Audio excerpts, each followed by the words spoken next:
Hi, sweetheart. This is for Kiko. This is a book called The Sneeches on the Beaches. Dr. Seuss wrote this. He's one of Grandpa's favorites. Anyways, this is how it goes. The Sneeches.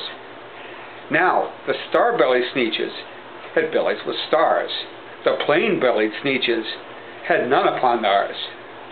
Those stars weren't so big. They were really so small, you might think such a thing wouldn't matter at all. There's a star and no star. But because they had stars, all the star-bellied Sneeches would brag we're the best kind of Sneeches on the beaches. With their snoots in the air, they would sniff and they would snort. We'll have nothing to do with that plain-bellied sort. And whenever they went somewhere, whenever they went out walking, they'd hike right on past them without even talking. Star-bellies and no star-bellies. See? Happy, sad. Sad, happy. When the star-bellied children went out to play ball, could a plain belly get in the game? Not at all.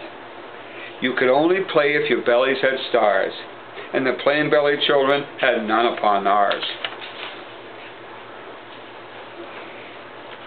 See, nice hot dog roast? And look how sad they are. When the star-bellied Sneeches had frankfurter roast, or picnics, or parties, or marshmallow toasts, they never invited the plain-bellied Sneeches. They left them out cold, in the dark, on the beaches. They kept them away, never let them come near. And that's how they treated them year after year. See how sad they are? And we're going to find out about him in a minute. Then one day, it seems, while the plain-bellied Sneeches were moping and doping along on the beaches, just sitting there wishing their bellies had stars, a stranger zipped up in a strange kind of car. "My friends," he announced, in a voice clear and keen, "my name is Sylvester McMonkey McBean, and I've heard of your troubles. I've heard you're unhappy. But I can fix that. I'm the Fix-It Clappy. I've come here to help you. I have what you need, and my prices are low, and I work with great speed, and my work is 100% guaranteed." There's McMonkey McBean. Then, quickly, Sylvester McMonkey McBean put together a very special and peculiar machine. And he said, "You want stars like star-bellied Sneeches? My friends, you can have them for $3 eaches. They're going in the machine. Oh, look. Just pay me your money and hop right aboard." So they clambered inside, then the big machine roared. And it clonked, and it bonked, and it jerked, and it burked. And it bopped them out, but the thing really worked. When the plain-bellied Sneeches puffed out, they had stars. They actually did. They had stars upon theirs. Out they come.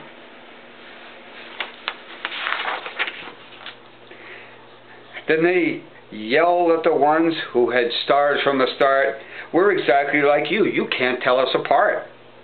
We're all just the same now, you snooty old smarties. And now we can go to all your frankfurter parties." Now they're happy. Everybody has stars. "Good grief," groaned the ones who had stars at the first. "We're still the best Sneeches, and they are the worst. But now, how in the world will we know?" they all frowned.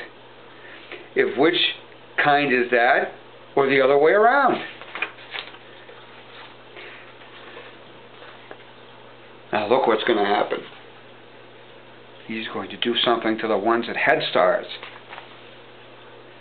Then up came McBean with a very sly wink, and he said, "Things are not quite as bad as you think.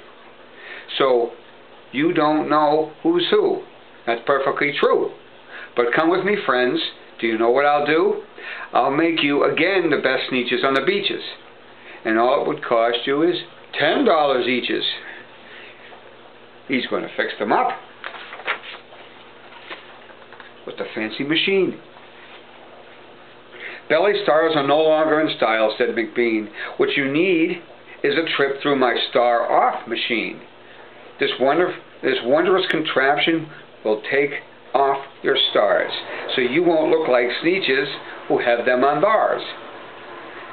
And that handy machine, working very precisely, removed all the stars from their tummies quite nicely. Now these guys come out with no stars on their bellies. Then, with snoots in the air, they paraded about, and they opened their beaks and they let out a shout. We know who is who. Now there is no doubt the best kind of sneeches are the sneeches without. Then, of course, those with stars got frightfully mad. To be wearing a star now was frightfully bad. Then, of course, old Sylvester McMonkey McBean invited them into his star-off machine. Then, of course, as you probably guess, things really got into a horrible mess. Look what happens. Sneeches going all over the place. All the rest of that day, on those wild, screaming beaches, the fix-up Clappy kept fixing up sneeches. Off again, on again, in again, out again. Through the machines, they raced round and round again.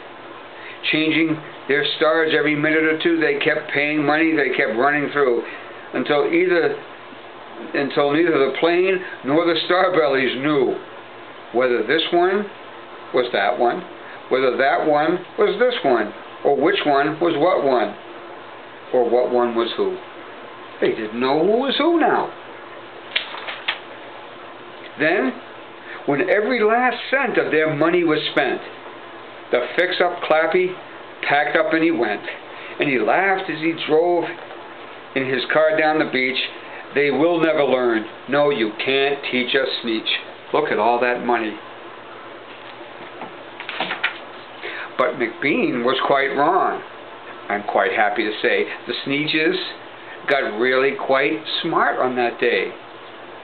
That day they decided that sneeches are sneeches, and no kind of sneech is the best sneech on the beach. That day all the sneeches forgot about stars, whether they had one or not upon theirs. Now they're happy. The end. Goodbye, sweetie. I'm going to show you some snow before I go. There's Grandpa's yard with the snow. Bye-bye.